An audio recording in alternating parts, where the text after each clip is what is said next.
everyone, and welcome to the next episode of Watching Mental Health. I'm really excited for today's episode because we're going to be bringing, I think, a spiritual and a holistic touch to mental health, which is something that people talk about more and more these days. But to have a professional here to actually give her insights, I think is going to be super valuable. So I want to introduce you to Alyssa Waters. And as a dedicated self-healing integration coach, she empowers individuals to embark on transformative journeys towards holistic well-being. With a background in psychology and a deep understanding for various healing modalities, Alyssa guides clients through emotional, mental, physical, and spiritual integration. Her mission is to help individuals harmonize their inner selves, fostering self-acceptance, resilience, and a profound sense of inner peace. And today, we're going to dive into just that, into how mental health is connected to our emotional, mental, physical, and spiritual well-being, and how approaching mental health holistically matters in order to really get that profound sense of inner peace that I think we're all looking for. So without further ado, please bring on Alyssa Waters, and let's just dive right into it. Thank you so much for being here. Oh, Katie, thank you so much for having me. I absolutely love talking about these topics. It's a huge passion. I'm so grateful. Awesome. Thank you. Well, so I know I gave a little bit of a background, but tell us a little bit more in your own words, who you are and why you're here. Oh, sure. Well, in essence, I'm a spiritual being having a human condition experience. Take that as that lens. But I'm a multifaceted being. I'm a full spectrum of so many different things. So often we want to, claim ourselves as one thing, but at the same time, we are on the dualistic end of the spectrum of the same thing. And so I'm everything. But with that said, on my journey, like you said, I'm a self-healing integration coach. I have a passion to guide others to the realization that they are the hero of their own stories, that you and I are the hero of our own stories. That's right. I love that. The hero of your own story. And I think we all are in some ways, in many ways. And we to step into that is powerful. So tell me a little bit more about, why mental health is a passion for you. I know you have a background in psychology. What brought you to that? Why does mental health matter in your world? Well, I believe it's been an unfolding throughout my lifetime and more of a destiny type of situation. Should I have chosen the road of recovery and healing and education and vulnerability and authenticity? Yeah. So to me, when it comes to this road to mental health for myself, when I was younger, I struggled a lot with insecurities, perfectionism, people pleasing. I was bullied. But what I had really learned as an adult is that at the bottom of the human condition experience is that we all just don't feel good enough. Every single one of us. So if we can really explain that at the top of the mountains to everybody, at least we have a baseline to start from, and we can stop judging ourselves and take a more compassionate approach to growth. And it can even be fun to grow. And as I started liberating myself throughout my adult years, I was a drinker from 14 years old to 31. I'm 5 years alcohol free now. So that had a big part of my journey. And I had learned a year ago that I have ADHD and I'm on the autism spectrum. So I had been going throughout life feeling really disconnected and misunderstood, and then going to places to cope that were not healthy, that were destructive, and I didn't have the tools. Yeah. I started seeking out the tools and the education, and it really empowered me. And I realized, oh my gosh, we can relieve our own suffering when we give up trying to control everything on the outside. All of a sudden, I gain control on the inside. What huge awakening started happening in my life. So it became a passion to be able to share this truth, this universal truth that, hey, we all don't feel good enough, but at least we can work the ladder up from here. Let's talk about it. Let's share tools. Let's communicate. Let's love on one another. Rather call them in rather than call them out. Call me in rather than call me out. I believe we can create a more harmonious experience together. Yeah, no, absolutely. And you mentioned that you were diagnosed with a few different, you had a few different kind of diagnoses thrown at you, which is hard to handle. And I think a lot of people can get, unsure about how to move forward with that. How did that look for you when you were finally able to kind of step into healing? I know that you mentioned that you were able to stop, drinking. But what were some of those healing moments for you? What were some of the resources that you utilized that maybe now you offer some of your clients? You got it. Do you mean in regarding the diagnosis or in general? I think just in general, but if you can jump into a specific diagnosis if you'd like, however personal you want to get. But and I think that we'd appreciate, a little of that, just kind of knowing, maybe some specifics, but however comfortable you are kind of jumping into it. It takes such a radical acceptance Mm-hmm. and honesty.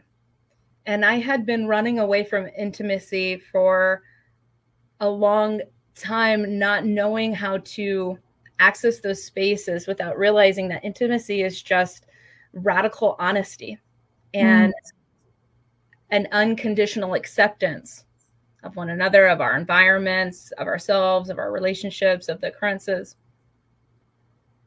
I was so scared to lose things, lose my identity. I was totally wrapped up into being the party girl and having that role, that label, or the hero for other people, or the fixer, or whatever my mind at that time felt safety in a role that I was given, whether I gave it to myself, society gave it to me, others gave it to me. And I had to be okay with surrendering that role and understanding that that wasn't my identity in the first place. Right. And it took me being okay with ego death is more or less what it really is, but realizing that in essence, we are not any of those roles. We are an awareness watching and observing everything that's happening. And if I could zoom out and show myself some compassion and realize like, oh, no wonder I act in those ways. I didn't have the tool, or no wonder I didn't get taught that, but let me not be a victim and let me go seek out the information myself and liberate myself. So it took a huge dose of humility and understanding that I'm just a person, just like anybody else. And I give so many others grace. Why am I not giving myself this grace? Right. And when I did, I had realized divine love energy. And it had to come from compassion. Couldn't come from shame or guilt or apathy, depression, because had to come from love. And when I realized that, I realized like, oh my gosh, I'm infinite. I jumped from one paradigm to the next. And how I got there was, I radically accept this moment for exactly the way it is, but it's about the now and moving forward. And I had to surrender the old stories, surrender the old perspectives, surrender me telling myself that I'm not enough. I used to think that self-love was self-sacrifice, giving to others in a way that drained me. And I didn't realize, oh, no, self-love is putting my needs first. And that could be a need for peace, a need for boundaries, a need for safety and fun and rest and relaxation and creativity. I can keep going.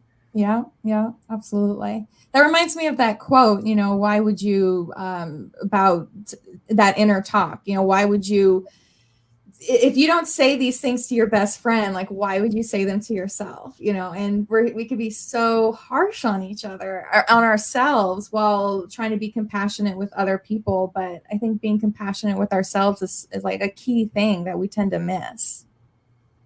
Bingo. Ding, ding, ding, ding, ding. You're right on the money there. And I got fortunate that I enjoy research. I'm super nerdy. Especially when it's something that like I enjoy. And what I had realized about fear, a good acronym for fear is false evidence appearing real. False evidence appearing real, because it's not reality.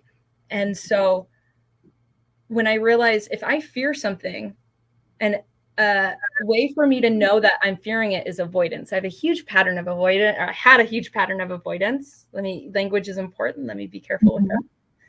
And I realized avoidance is fear. That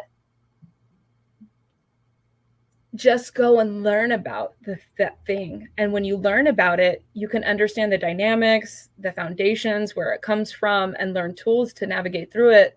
And once you learn about it, you know how to navigate through it. And guess what dissipates? Fear. And so we have to be okay to say, hey, there's something going on with me here. That doesn't mean that I'm less than. It doesn't mean that I'm not enough or I am the mistake. It's just time to go seek information. Yeah, exactly. And so let's bring this back a little bit to, kind of somebody who's maybe struggling today. So let's say I am really struggling with depression and anxiety, and I've done therapy, and, for some reason something's not clicking, and I see you and I come to you, and what would you say to me, or how would you help me kind of start to climb this hill and maybe change my mindset to do that? Books. Somebody's 20 years worth of life experience you can read in 2 weeks or less. So what are your favorite books? What books? Tell me. I love books. So Letting Go, Pathway to Surrender by Dr. David Hawkins. I love him. We actually just coincidentally have the same birthday too. He passed away in 2012, but he was a mental health professional and a psychologist, and was treating people for quite a long time, and had started to learn more of the Eastern side of healing, and learned about consciousness itself, and created a proven scientific system through kinesthesiology. Kinesthesiology is muscle response, the nervous system response in the body, and was able to map levels of consciousness through the way that our body is responding to truth at that time or non-truth at that time through kinesthesiology. So for me, this was life-changing. I probably bought this book so many, like at least 14 times, and have mailed them around the country to friends. Really cool. Because it created a map of consciousness. So for me, I struggle with emotional regulation. I don't got to lie to kick it. I have hard days still, but I had learned the energy underneath the emotion at each layer and stage of consciousness, to where I could become a magician of sorts and transcend that energy. So like, for example, anger. Anger. What's the energy underneath anger? It's actually a perceived loss, and it's sadness, and it's grief, because there's a perception of an unjust or unfair, unbalanced scenario, or something was taken from you. You lost something. Right. So how do we dissipate that? How do we work with that? Well, we first look, what am I sad about? What is my perception of what I lost? And how can I change the perception of that, of the perception? Like, how can I change my relationship with that? And guess what dissipates? The anger. I didn't say it was easy, but I said it was worth it. It's so worth it. And so that's an example of the huge gift that just one book gifted me. And I could finally independently be compassionate to myself and be like, oh, okay, I'm feeling this emotion. This teaches me how to identify that emotion. Okay, this is the energy. And it also taught me how to work through that energy for myself. So that way I can come back to a willingness and courage, reasoning and truth, love, peace, bliss, joy, enlightenment, those stages that are all energy giving. Because everything underneath that is just depleting my energy, like pride, fear, anger, shame, guilt. Right. So it seems like it's not just awareness, it's also learning to work through that energy. It's knowing that we were born master creators, and that we have the ability to go out and learn anything. Whatever you put your conscious attention on will grow. Now, understanding you can't put your attention everywhere, but when it's important, and if you can surrender, You can go and seek this information, and you have the ability to learn, and you can liberate yourselves. We don't have to be victims. We're not victims. The information is out there. And the people who gave out the information, they're no better or no different than us. Right. They're just a few steps ahead. Yeah. Yeah, for sure. Sometimes it seems like that's all it is in some ways. It's somebody who's just a few steps ahead, because we're all in this journey together. We're all here, and some people seem to struggle while others succeed, but it just feels like, maybe some people get some things and others it's just waiting to click in some ways. Exactly. And it really comes down to compassion. It's think about, like you said, with the like when you talk to a friend, for example, a little bit earlier, it's like we would never talk to our friends like that. The most abusive relationship in our lives is the one with ourselves. Yeah. And so it's radically accepting that and saying, this is the human condition experience. It's not personal. We need to stop taking it personal and realize that this is the game, or this is the puzzle. It's not a problem. It's just a puzzle. And so learning how to hack our own consciousness, learning how to hack our own emotions, learning how to hack our own mind, through meditation, and learning how to regulate ourselves in those ways is not only life-changing, it's life-saving. It's life-saving. I was committing passive suicide because I did not understand myself, others. I didn't have the tools. But once I surrendered and sought the information, I grew, and life grew with me. Yeah, for sure. I saw you, and I know that our viewers can't see this, but I saw you at a workshop, or, give a talk a few weeks ago, like 2 months ago, maybe. Yes. And I loved that visual that you had with the water. So walk us through that a little bit, that visual, and kind of the intention with that. You got it. I love that. That's a good example. So I put on a physical demonstration of something that is more intangible in our lives, that is a day-to-day choice. And it's something that needs to be intentional if you're wanting it to grow. So I had showed up. It was a talk about the power of stillness and connection, and it was about brainwave states and meditation and how to hack that. It was really fun. And at the end, I brought out a vase, and I filled it with clear water, and then I had scooped in like dirt into the clear water vase. Yeah. And so how I started was, with the clear water, this is the purity of, your inner beingness, without all the conditioning, without all the trauma. This is the inner child. This is the truth. Yeah. This is the clarity. This is the love. And over time, what happens? A little trauma comes. So let's scoop in a little bit of dirt in there. All of a sudden, it's a little mucky. We're gonna twirl it around. Now it's all mucky, and we'll give the listeners a nice visual. And then something comes along, and now that trauma, you haven't been healing that trauma. You didn't go to the therapist, or maybe you're not sharing with a friend. You're not being honest with yourself. Now you start drowning yourself in an addiction. Yeah. I don't judge you. No judgment here. Myself included. I had to stop judging myself for me to heal. That's really what it takes. But then I put another scoop of dirt in there, mix it up. And then, then what I did is that I started pouring in clear water back into the vase. And I said, this is you taking care of yourself. This is you loving yourself, pouring into yourself. This is you telling a friend you're struggling. This is you going out and reading a book. This is you going out and going to the therapist, yoga, meditation, whatever your solutions are. It doesn't have to look like mine. Mm-hmm. But you start pouring in the water. And so the muck in it starts filtering and starts pushing itself out. And then while you're doing that and pouring the water in, guess what happens? The rug gets pulled out from underneath you. Something totally outside of your control happens. Let's throw some little muck in there. Mm. So the moral of the story is that it takes a continuous pouring into us, into ourselves, and exploring different ways to pour into ourselves. Yeah. Be able to keep that clarity, to keep that purity, to be able to have the clear mind. We're talking about mental health, all that muck, so much congestion. Mm-hmm. So there's no break. There's no finish line. So we have to Exactly. And it's like often people say, okay, well, am I fixed now? Can I just be fixed and I can go on about my life? And Well, no, that's just not how it works. It's a journey. Every single day you have to wake up and pour into yourself. Even if you don't think that you need to, you do, because you're right. Life happens and people that we love die, move away, and there's just so much that's out of our control that happens around us in our environments.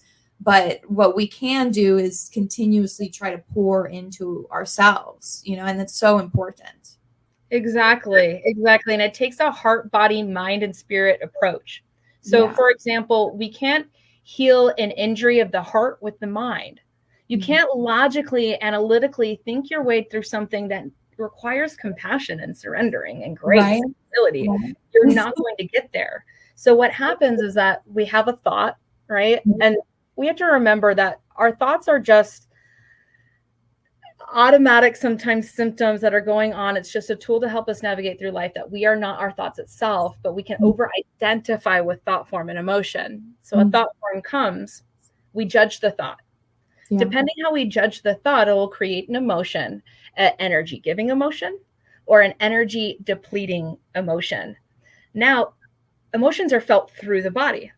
So now the body goes, yeah, the physical body's energy's up. I feel it. Or it goes, I want to go and eat my potato chips in bed and watch my bad TV and say goodbye to the world. Yeah.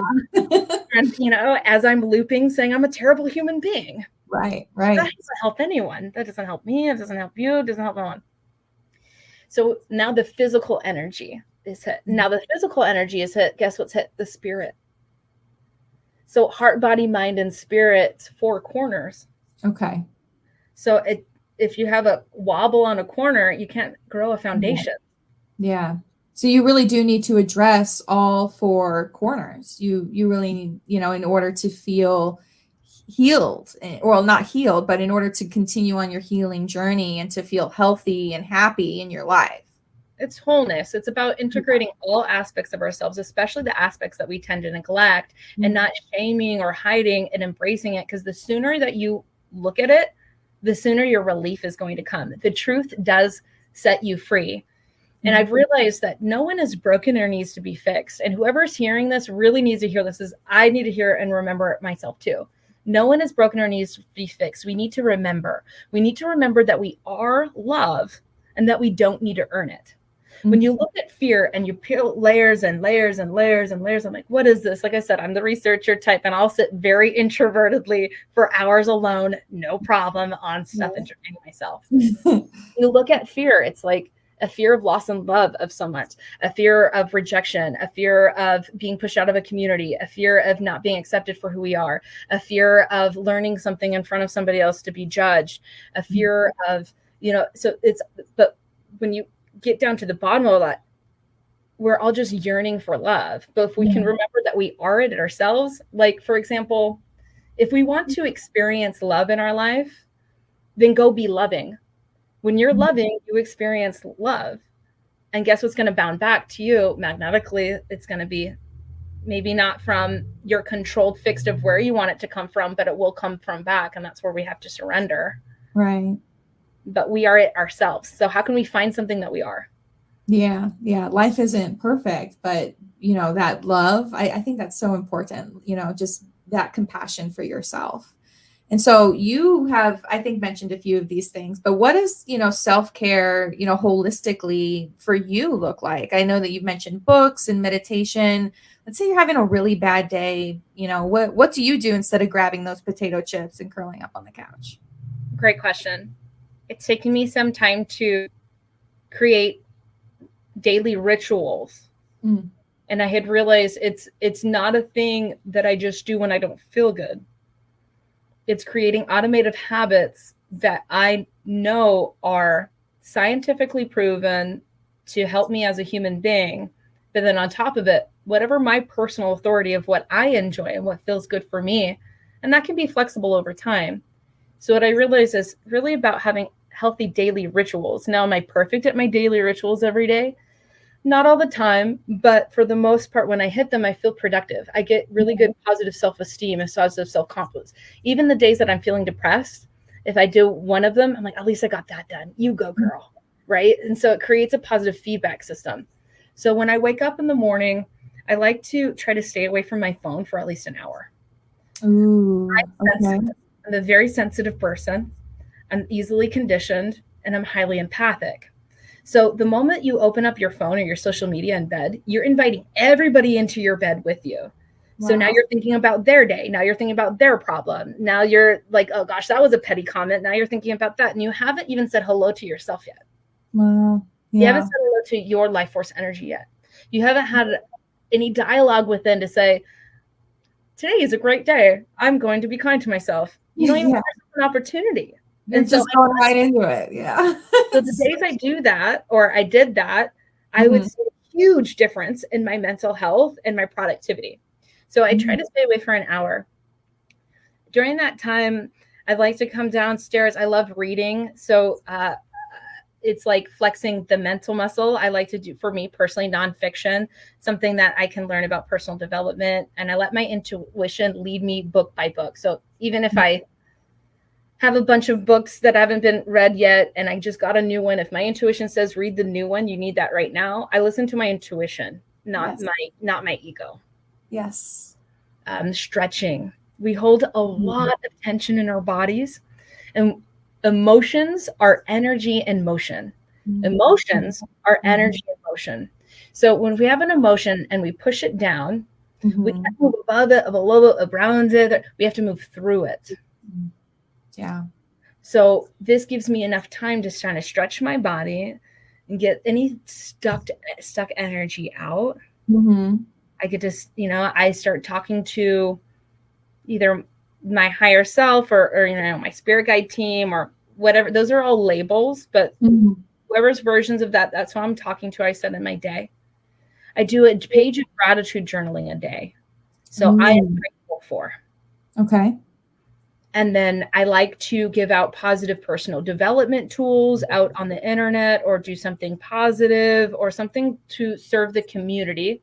So I fix a passion and I feel a need in my community, because that equals purpose. Yeah. That's bigger than now I feel great, because that's the way I was designed, to be able to help the collective. We all are. That's really great. You know what I love how you said that is that you started off with you, and then you ended with your purpose. You ended with beyond you. And so you poured into yourself first. You said, and then you were like, well, this is also important, right? But I got to pour into myself first, and then I can give out to the community. Good catch. Yeah. Very observant. Yes, you're absolutely right. And that shows healing the mentality of lack of I have to get to everybody else before mine, or if I serve me, no one's going to be there, or they're not going to take me, whatever congestion goes on in our minds. I took care of myself first. And because I was able to, I can trust the integrity and the ethics of what I'm actually giving out to the community at the same time. And I'm in a joyful mood to do it.